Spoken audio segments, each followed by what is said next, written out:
فاسألوا أهل الذكر إن كنتم لا تعلمون.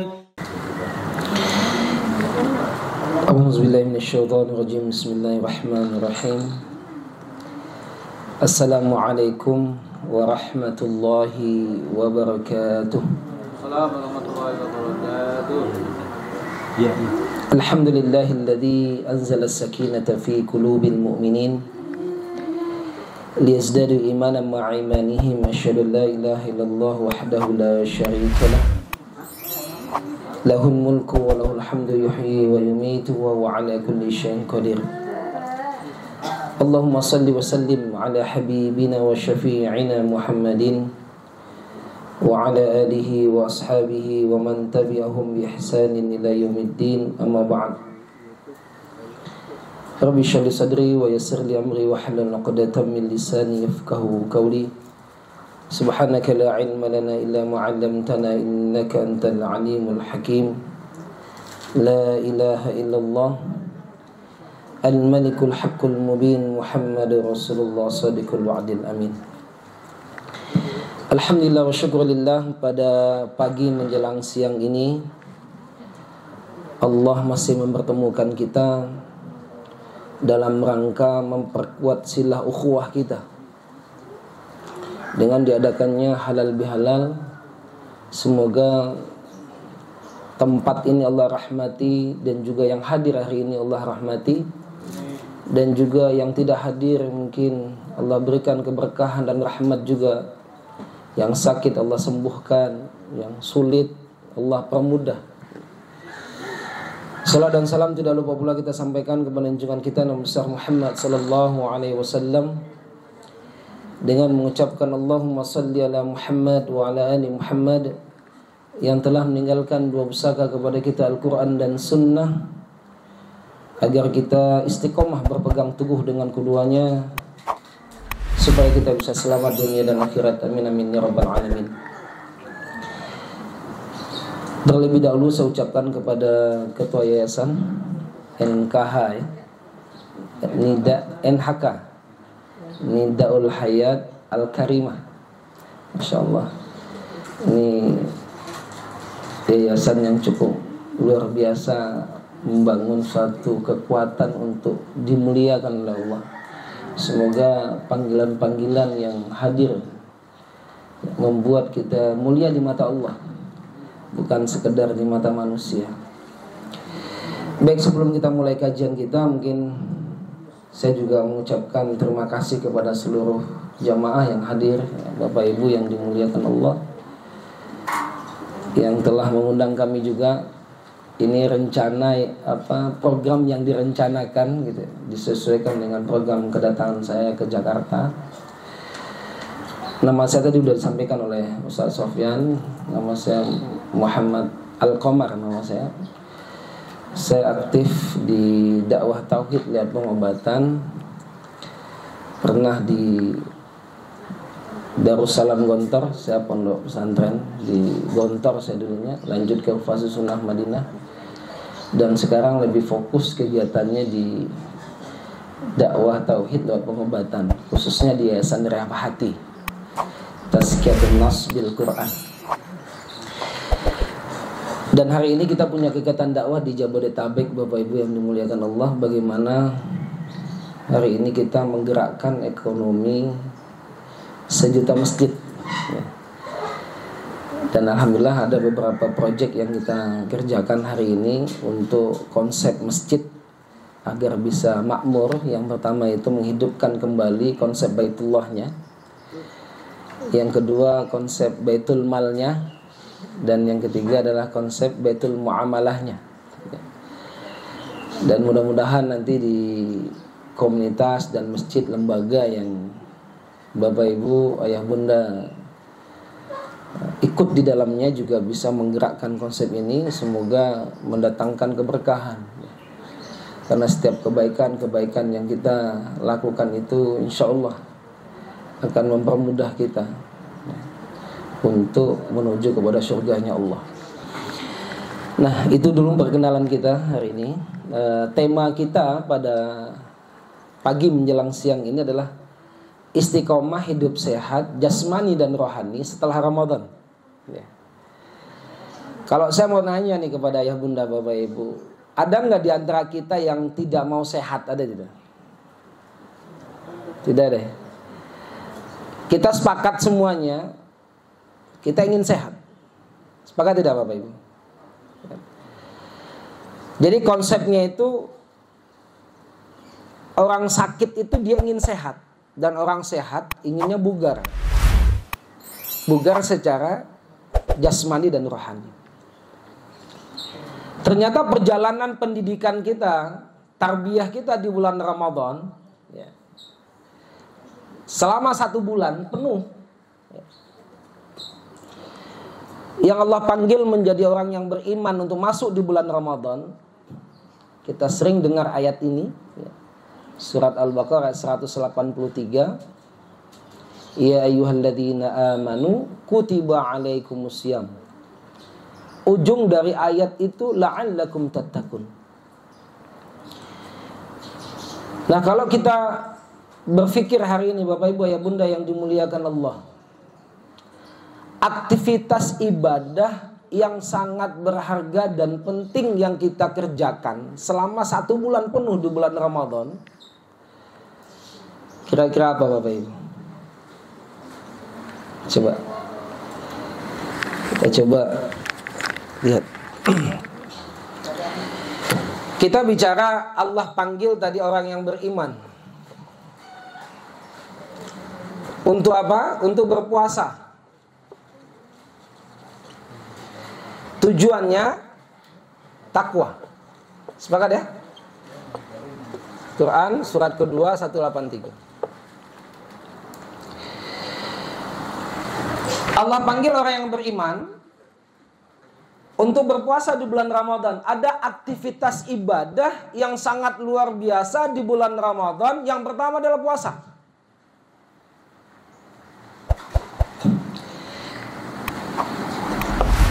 Yang kedua apa? Salat.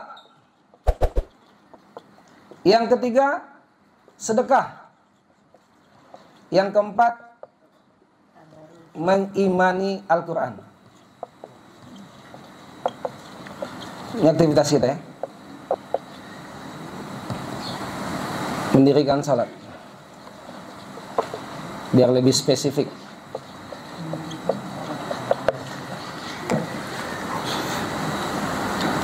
Ayah bunda bapak ibu yang dimuliakan Allah, sepakat tidak kita ada ibadah penting yang 4 ini yang kita kerjakan di bulan Ramadan? Ada yang tidak mengerjakan nggak?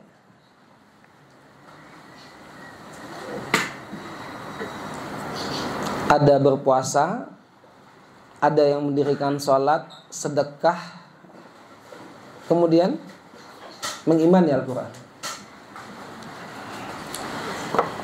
Pertanyaan kita Bapak Ibu, Ayah Bunda yang dimuliakan Allah, ketika 4 ibadah ini dikerjakan dengan benar, dengan landasan iman kepada Allah, maka dia akan membuat jasmani dan rohani kita menjadi sehat. Ini rahasianya. Saya punya sahabat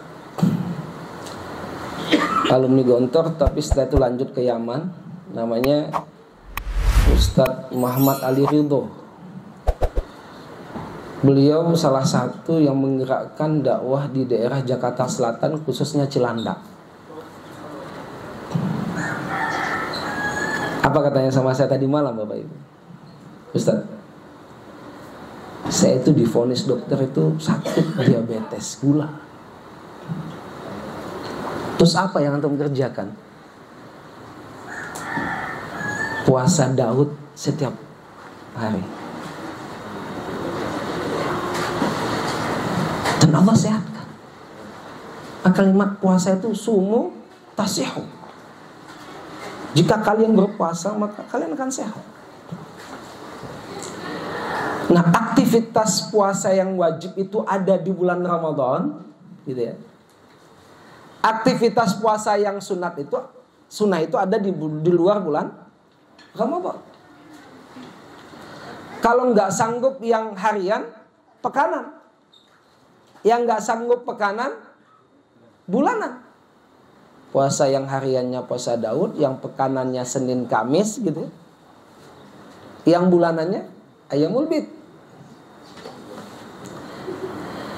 Nah, yang berat itu mengistiqomahkan. Padahal 1 bulan penuh kita berpuasa. Sepakat tidak Bapak Ibu? Kecuali bagi yang haid, bagi yang sakit gitu. Jadi ternyata puasa itu tidak sekedar menjadi ibadah yang menyehatkan rohani dan juga jasmani.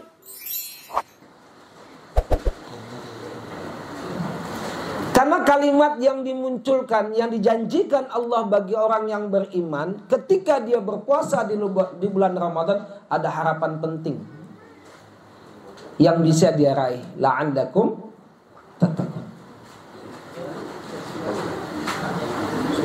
Nah, Ramadan kita sudah berlalu dan Syawal pun akan berlalu.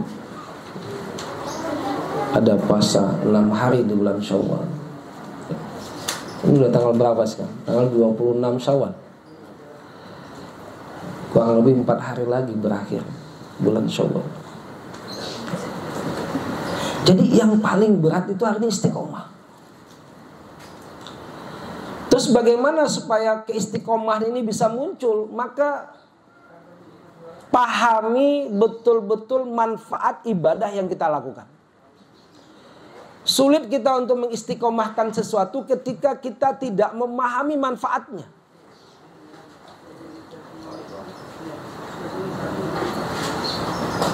Kita sekitar 4 tahun yang lalu masih aktif kegiatan dakwah di luar, di Hong Kong, Malaysia gitu. Saya masih ingat Bapak Ibu, di Hong Kong itu hampir 80% TKW itu adanya dari Indonesia. TKW hampir. Coba bayangkan, TKW yang ada di Hong Kong itu hampir 90% yang berangkat ke sana, hampir 90% itu memakai jimat.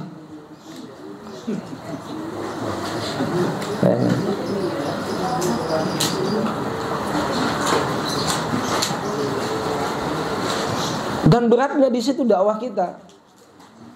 Kita dakwahkan orang wanita untuk pulang ke tanah airnya itu berat Bapak Ibu. Kenapa?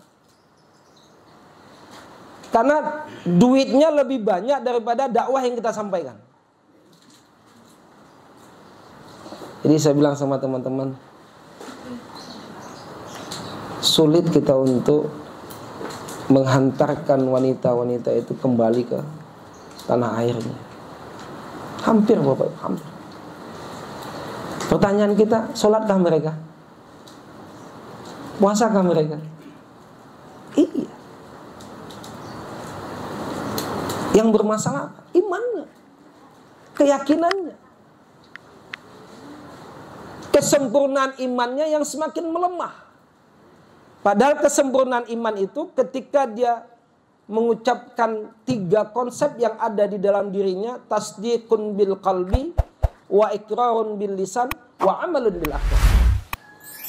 Dia benarkan dengan hatinya, dia ucapkan dengan lisannya, dan dia wujudkan dengan perbuatan. Ini problem umat hari ini Bapak Ibu yang dimuliakan Allah. Jadi sangat sulit kita bicara bagaimana merubah keadaan diri kita ketika 4 ibadah itu belum sempurna kita kerjakan. Nah, inilah perjuangan kita, pendidikan kita selama 1 bulan penuh di bulan Ramadan dengan aktivitas ibadah ini yang sangat penting. Berlipat ganda Allah berikan kepada kita. Bahkan biasa masjid itu hanya 5 orang atau 1 baris, di bulan Ramadan berlimpah ruah. Setelah Ramadan gimana Bapak Ibu? Masjid-masjid tempat Bapak Ibu gimana? Kembali normal Ustaz. Itu problem umat hari ini Bapak Ibu. Jadi puasa itu bisa bikin kita sehat. Nah, yang kedua, Bapak Ibu yang dimuliakan Allah, bagaimana dengan sholat kita? Karena targetnya itu bagaimana kita mendirikan sholat. Karena orang-orang yang bertakwa Allah jelaskan di dalam surat kedua ayat 3, alladzina yu'minuna bil ghaibi wa yuqimunas shalah. Aqama yuqimu. Tidak melaksanakan tapi mendirikan sholat. Nah, siapa, bagaimana, dan apa ciri-cirinya orang-orang yang mendirikan sholat itu? Minimal ada 4 ciri-ciri yang ada di dalam dirinya. Yang pertama, hafal bacaan dan gerakan sholat. Kita yakin hari ini kita hafal bacaan dan gerakan sholat. Yang kedua apa? Mengerti arti bacaan dan gerakan sholat. Dan yang ketiga, paham makna bacaan dan gerakan sholat. Dan yang keempat, berusaha untuk menjaga waktu sholatnya. Maka kalimat setelah iman itu adalah mendirikan sholat. Saking pentingnya sholat ini. Saking pentingnya sholat, salah satu sholat sunat yang terpenting setelah sholat fardu itu Allah sampaikan di dalam Al-Quran. Coba buka surat ke-17. Memegang Al-Quran.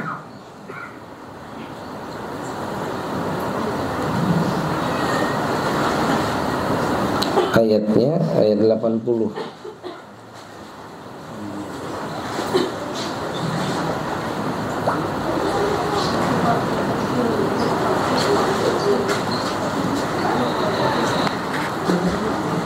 Sudah ketemu, baca artinya boleh. Wa qul rabbi adkhilni mudkhala sidqi wa akhrijni mukhraja sidqi waj'alni min ladunka sultanan nasira. Katakanlah ya Rabbku, masukkanlah aku secara masuk yang benar. 80 tuh Pak ya? 80 Ya. Coba 79 berarti. Wa minal ladzi fatahajjat bihi nafilatan lak asa ayyab'atsaka rabbuka maqaman mahmudan. Dan pada sebagian malam sholat tahajudlah kamu sebagai suatu ibadah tambahan bagimu. Semoga Rabbmu mengangkat kamu ke tempat yang tertinggi. Bayangkan Bapak Ibu yang dimuliakan Allah, kita lihat sholat, satu-satunya sholat yang sunnah yang Allah jelaskan langsung di dalam Al-Quran itu adalah sholat tahajud, yang membuat kita mulia di mata Allah. Sampai Allah tidak memerintahkan saja untuk sholat, tapi Allah berikan doanya. Di surat ke-17 ayat 80 tadi. Rabbi adkhilni mudkhala sidqin wa akhrijni mukhraja sidqin waj'alni min ladunka sultanan nasira. Maka selain sholat fardu yang Allah perintah kepada kita, ada sholat sunnah penting yang harus kita kerjakan. Sholat tahajud yang Allah jelaskan di dalam Al-Quran, sholat sunat rawatib yang 12 rakaat, kemudian sholat duha. Nah itu tidak cukup Bapak Ibu, hanya sekedar dihafal. Karena mendirikan sholat itu 4 ciri-ciri ini ada di dalam diri kita. Ada sebagian kita hari ini bahkan bacaan sholat itu hanya didapatkan ketika dia di bangku sekolah. Sampai hari ini dipakai. Tidak ngerti artinya, bahkan tidak paham maknanya.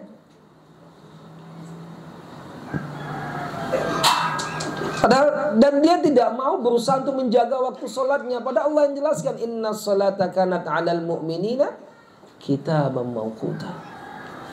Sesungguhnya sholat itu bagi orang yang beriman itu ada waktu yang telah Allah tetapkan kepadanya. Jadi keistiqomahan ibadah yang harus kita kerjakan setelah Ramadan ini menjadi kunci suksesnya kita menjalankan ibadah di bulan Ramadan. kita juga mendirikan sholat. Karena dampak sholat itu luar biasa. Allah menjelaskan kepada kita apa dampak orang yang mendirikan sholat itu. Allah jelaskan di dalam surat ke-29. Silakan dibuka ayat 45.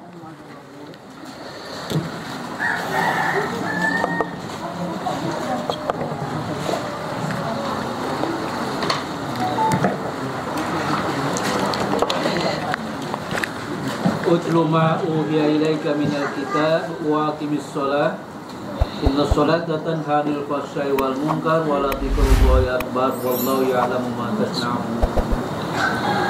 Bacalah apa yang telah diwahyukan padamu, yaitu kitab Al-Quran, dan dirikanlah sholat. Sesungguhnya sholat itu mencegah dari perbuatan keji dan munkar, dan sesungguhnya mengingat Allah adalah sangat lebih besar keutamaannya dari ibadah-ibadah yang lain, dan Allah mengetahui apa yang kamu kerjakan.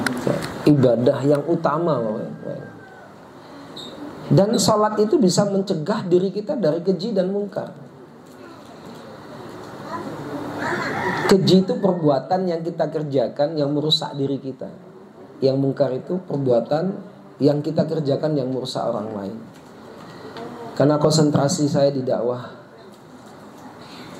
Al-Quran sebagai penyembuh, salah satu cara bagaimana menterapi pasien kita agar mudah untuk berubah secara psikis, yang penyakit-penyakit psikosomatis itu adalah dengan memperbaiki sholatnya.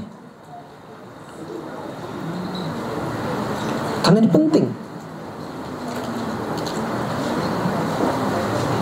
Nah, jadi tidak sekedar kita melaksanakan sholat dengan hafal bacaan dan gerakan, tapi berusaha sampai kepada paham makna.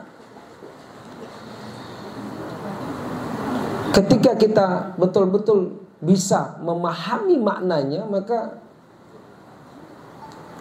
terhubung komunikasi kita itu dengan Allah. Dan targetkan hari ini memang betul-betul tidak sekedar paham dengan arti, tapi makna, berdiri tegak, ruku, sejajar antara kolbu dengan akal, sujud, tunduknya akal dengan kolbu, dengan kebenaran tadi. Kita mulai untuk berbenah di situ. Nah, ibadah yang ketiga, Bapak Ibu yang dimuliakan Allah, yang harus kita juga tingkatkan di luar Ramadan adalah sedekah. Kalau zakat itu menjadi kewajiban, yang berat itu sedekah, Bapak Ibu. Sampai Allah jelaskan di dalam surat ketiga ayat 92 tentang sedekah ini.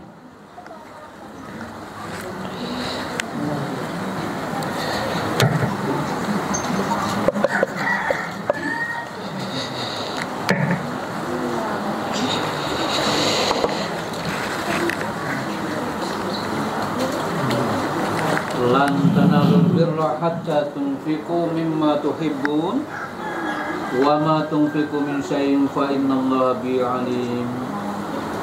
Kamu sekali-kali tidak sampai kepada kebaikan yang sempurna sebelum kamu menafkahkan sebagian harta yang kamu cintai, dan apa saja yang kamu nafkahkan maka sungguhnya Allah mengetahui. Ini kisah yang kita lihat waktu kita lagi ada agenda subuh berjamaah dengan Ustaz Farid Ahmad Umbar di Masjid Darul Muttaqin, daerah Jati Asih itu nggak salah, Darul Muttaqin. Ada bazar sebelum Ramadan, Bapak Ibu. Bazar sebelum Ramadan itu selain sembako itu pakaian-pakaian bekas. Ini saya terharu banget. Pakaian bekas yang dijual di sana itu pakaian bekas yang terbaik. Ada yang kebayanya gitu ya, dengan harga yang murah, hanya 10.000 dan 5.000. Nah, pertanyaan kita hari ini, sedekah yang kita berikan, lan tanalul birra hatta tunfiqu mimma tuhibbun. Kamu sekali-kali tidak akan sampai kepada kebaikan yang sempurna sebelum kamu menafkahkan sebagian harta yang kamu cintai. Tidak sedar harta saja, kemampuan. Kalau nggak punya harta, yang kita berikan itu yang terbaik. Nolong orang yang terbaik, pikiran yang mungkin kita bisa berikan yang terbaik. Minimal dengan senyum. Tabassumuka fi wajhi akhika shadaqatun. Ya. Senyummu kepada saudaramu merupakan sedekah. Ini banyak di antara kita senyum saja susah. Betul tidak Bapak? Susah untuk tersenyum. Baik.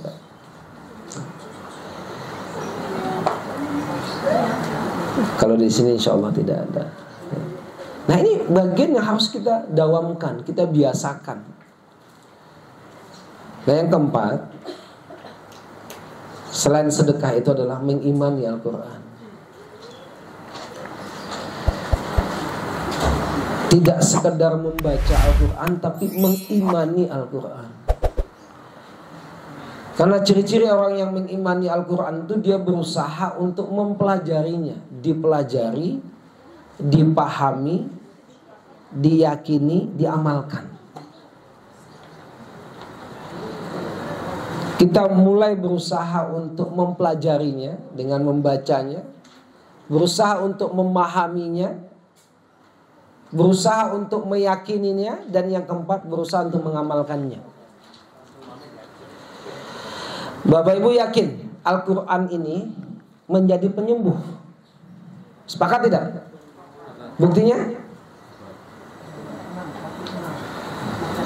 Buktinya apa? Sudah kita buktikan. Allah jelaskan di dalam surat ke-17 tadi ayat 82, wa nunazzilu minal qur'ani ma huwa syifaa'u wa rahmatul lil mu'minin wa la yazidu zalimina illa khasara. Kami turunkan Al-Quran itu fungsinya menjadi syifa. Syifa itu penyembuh untuk penyakit jasmani dan rohani. Itu syifa. Tidak sekedar untuk rohani, jasmani pun iya. Hari ini Rahmati konsentrasi di kanker dan autoimun. Yayasan kami ada gerakan untuk pengobatan penyakit jasad yang bersumber dari jiwa yang bermasalah. Ada 2 penyakit yang besar, kanker dan autoimun. Kanker dan autoimun itu, kanker penyebabnya yang dominan itu adalah marah, sesuatu yang tertekan di dalam hati yang diluapkan dengan kemarahan. Maka muncul penyakit jasadnya, salah satunya adalah kanker. Dia tertekan, dia luapkan dengan kemarahan, yang muncul adalah mengganas organ. Yang kedua, autoimun. Autoimun itu penyakit yang bersumber dari jiwa tadi, ketertekanan yang mendalam yang diluapkan dengan kesedihan. Makanya orang autoimun itu lupus, ya. Pernah lihat sendi sakit, kulit sakit, ya. Rambut rontok, pernah lihat itu? Sumsum tulang belakang bermasalah. Banyak penyakit itu muncul hari ini Bapak Ibu yang dimuliakan Allah. Tapi yakinkah kita Al-Quran itu menjadi penawar? Bahkan Allah menjelaskan kepada kita contoh yang terbaik, yang Allah jelaskan bagaimana Allah menerangkan kepada kita manfaat Al-Quran menjadi penyembuh. Surat ke-10 ayat 57, coba dibuka.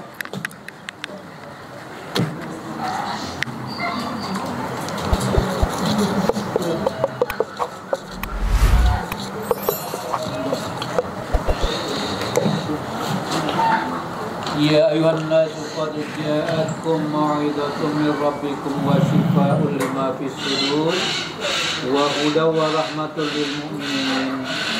Wahai manusia, semuanya telah datang kepadamu pelajaran dari Rabbmu dan penyembuh bagi penyakit-penyakit yang berada dalam dada, serta petunjuk dan rahmat bagi orang yang beriman. Coba sebutkan Bapak Ibu yang bunda yang dimuliakan Allah, apa saja penyakit yang ada di dalam dada? Iri, Ya kan, sakit hati. Sakitnya di mana Bunda? Sakit. Ada jantung. Enggak pernafasan. Tidak ada. Sulit kita bisa meyakini kalau nggak diimani. Padahal wala yazidu zalimina illa khasara. Bagi orang-orang yang zalim, Al-Quran itu tidak akan menambah sedikit pun kecuali kerugian. Gak mungkin. Nah, berapa banyak kaum muslimin yang hari ini buta huruf Al-Quran? Kalau buta huruf aksara Latin, malu Bapak Ibu yang dimuliakan Allah. Kalau Al-Quran,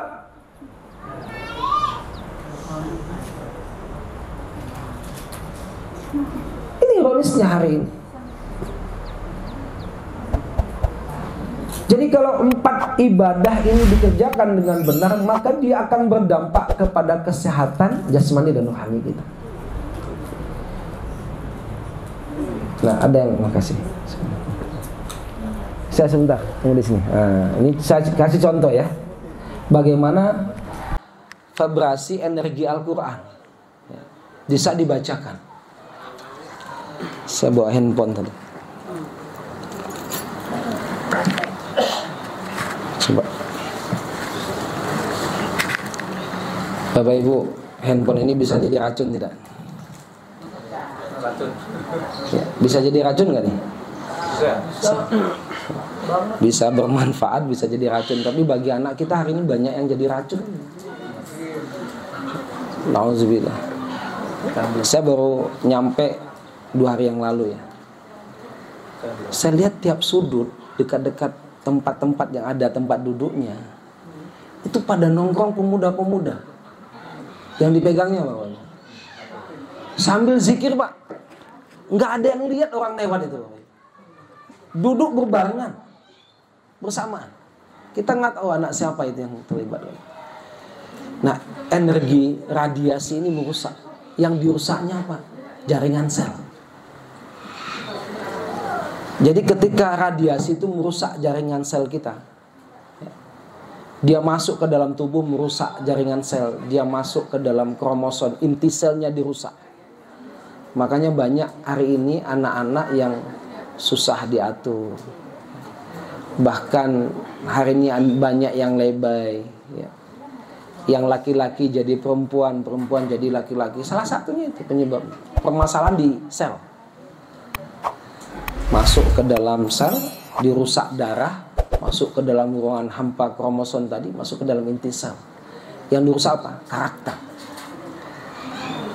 Jadi anak kita coba perhatikan Bapak Ibu. Pernah nggak Bapak Ibu anaknya sudah habis kuota internetnya, kemudian kita nggak ngasih kuota, dia marah tidak?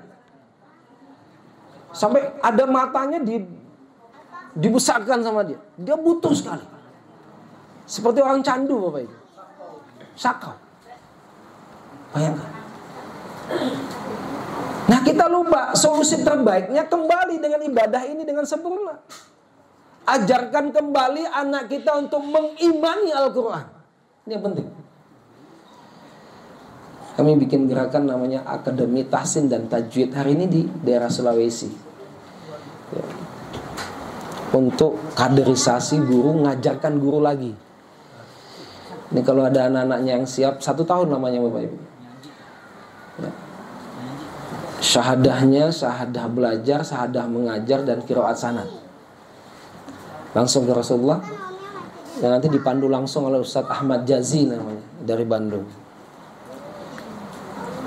Nah kenapa ini kita bangun? Kenapa? Karena krisis hari ini. Pengajar yang benar untuk mengajarkan Al-Quran. Bikinlah hari ini Akademi Tahsin dan Tajwid. Kalau rumah tahfiz sudah menjamur hari ini Bapak Ibu, tapi yang ngajarkan tahsin dan tajwid yang benar itu langka hari ini. Nah saya contohkan ya. Pegang pakai tangan kiri bagusnya ya Bang ya. Boleh. Tangan kanan. Oke. Perhatikan Bapak Ibu, ini radiasi ya. Luruskan, kepal tahan dengan kuat ya. Jangan diturunkan. Sampai ke tangan kiri ini ya, maaf. Ini bagaimana energi radiasinya Bapak Ibu dengan ini? Kuat, tahan. Lemah. Ya. Sekuat tenaga. Gak kuat. Ini berapa jam dipegang anak kita? Enggak, hari ini berapa jam setiap hari dipegang anak kita, Bapak Ibu yang dimuliakan Allah? Nauzubillah, luar biasa hari ini. Gerakan Yahudi ini luar biasa untuk merusak kaum muslimin. Sangat halus perjalanannya. Nah, sekarang bagaimana energi Al-Quran yang Allah jelaskan dalam surat Al-Hasyr surat ke-59 ayat 21. Nanti kita bacakan itu. Bisa dibacakan Al-Quran, karena energi Al-Quran itu ada yang dibacakan, ada yang diamalkan, ya, menjadi penyembuh. Nah, ini sekarang saya bacakan. Ya, tahan ya Bang ya. A'udzu billahi minasyaitonir rajim. Tahan Bang. Bismillahirrahmanirrahim. Alhamdulillahi rabbil alamin. Coba berapa ayat yang saya baca? Turunkan Bang. Coba apa Bang rasakan? Oh, maaf. Ada kayak ada lebih tahanan gitu. Tahanan. Nah, sekarang pertanyaan, anak kita, silakan dulu Bang. Makasih. Ini dipegangnya hampir berjam-jam. Yang ini racun dipegang berjam-jam, tapi penetrasi racun nggak pernah dipegang. Apa yang terjadi? Sakit. Makanya banyak hari ini penyakit yang muncul disebabkan karena jiwanya yang bermasalah, yang disebut dengan penyakit psikosomatis. Nah, orang tuanya hanya ngasih obat. Anaknya susah tidur, dikasih obat tidur. Padahal sumber penyakitnya ada di sini. Sakitnya di mana Bunda? Di sini. Kenapa itu muncul Bapak Ibu? Lahum qulubun la yafqahuna biha. Walahum a'yunun la yubsiruna biha. Walahum adhanun la yasma'una biha. Ulaika kal an'ami bal hum adhar. Ini yang bahaya hari ini Bapak Ibu yang dimuliakan Allah. 3 organ penting sudah dirusak oleh laknatullah alaih. Lewat siapa itu? Lewat media dan lain-lain. Syaitan sudah mulai masuk. Alladzi yuwaswisu fi sudurin nas. Dia masukkan pelan-pelan ke diri kita, ke anak kita. Lewat apa? Lewat kolbu yang tidak lagi bisa membenarkan ayat-ayat Allah. Coba cek hari ini generasi muda kita, banyak di kafe apa di masjid? Generasi muda kita coba. Tadi ayahanda saya bilang, kita ini sudah tua-tua semua ya. Generasi muda kita berapa orang sekarang? Sedikit. Dia tidak lagi cinta terhadap masjidnya. Kenapa? Karena kalbunya tidak bisa lagi membenarkan ayat-ayat Allah. Bahkan matanya tidak lagi bisa melihat kebesaran dan kekuasaan Allah, karena yang dilihat ciptaan manusia.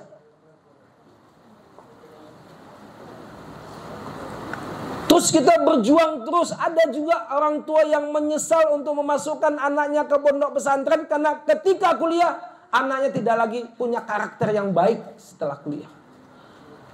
Padahal alat-alat yang mendukung dia rusak, itulah yang menyebabkan dia sakit.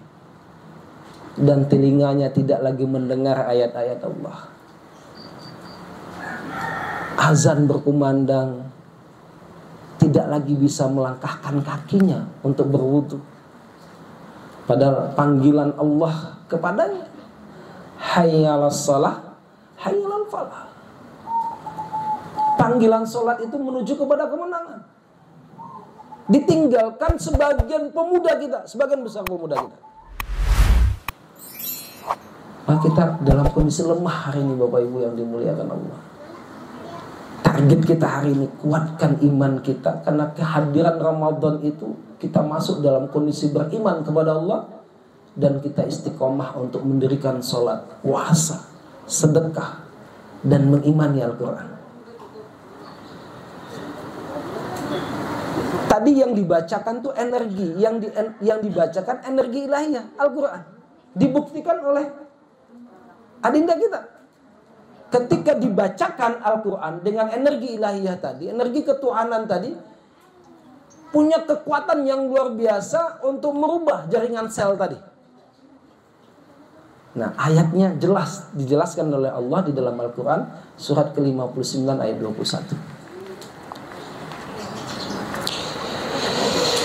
Saya tadi disampaikan oleh ketua jadwal kajian kita 45 menit, ingatkan saya.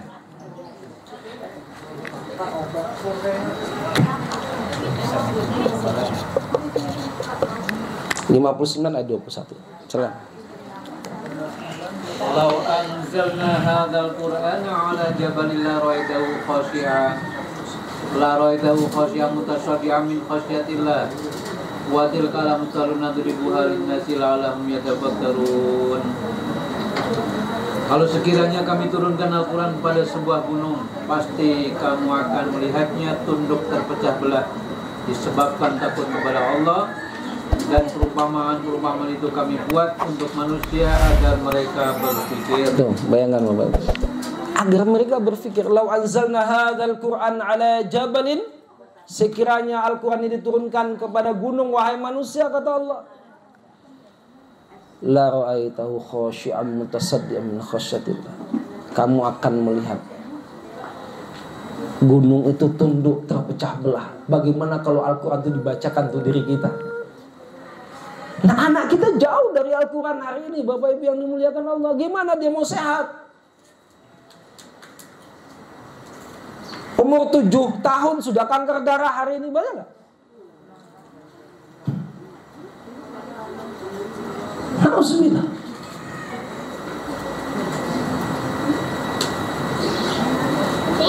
Jadi Al-Quran menjadi penyembuh itu dibacakan, diamalkan, diambil menjadi obat.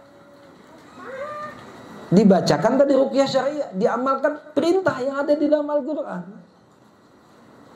Coba hari ini Bapak Ibu yang dimuliakan Allah, apa perintah Allah tentang makan? Saking pentingnya makan, Allah sampaikan untuk memperhatikan makanan.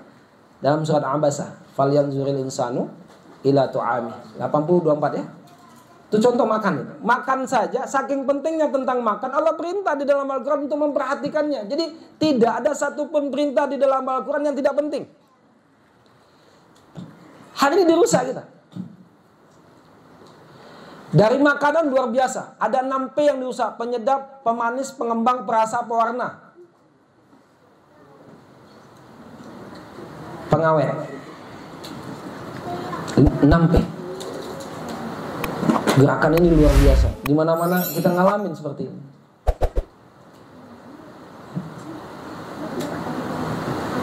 Dan Allah jelaskan makanan yang bagaimana yang harus kita perhatikan. Allah jawab. Allah langsung sampaikan kepada kita makanan yang bagaimana yang harus kita perhatikan. Allah sampaikan di dalam surat kedua ayat 168. Ya Yuhannas kulu mimma fil ardi halalan tayyiban. Susah mencari yang thayyib hari ini Bapak Ibu. Yang halal banyak, yang thayyib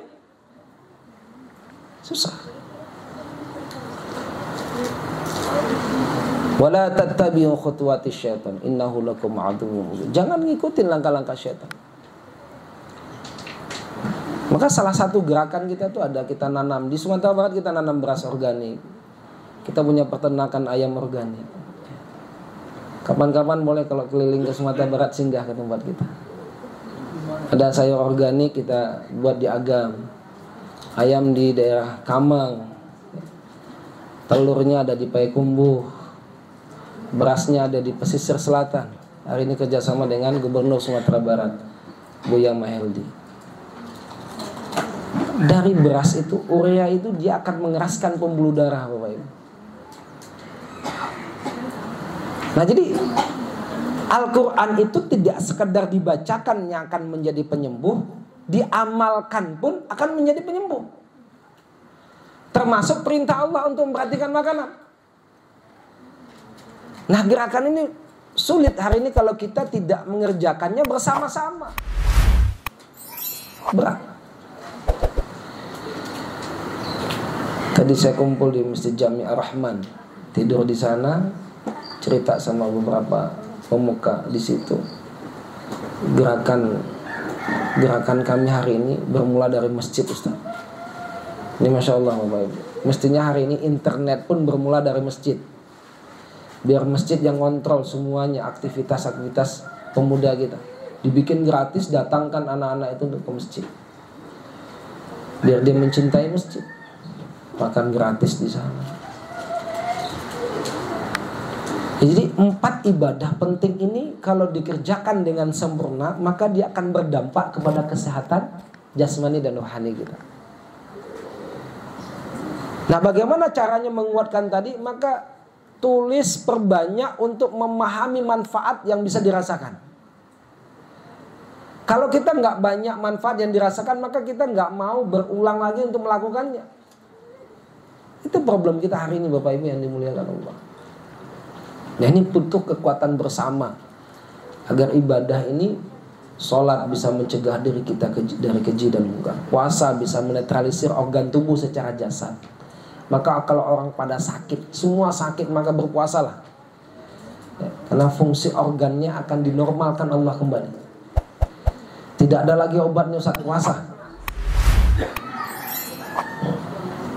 Sedekah, dawu maradakum bisadaqah, walaupun hadis ini masih dhaif, obatilah sakitmu dengan cara bersedekah. Itu juga obat.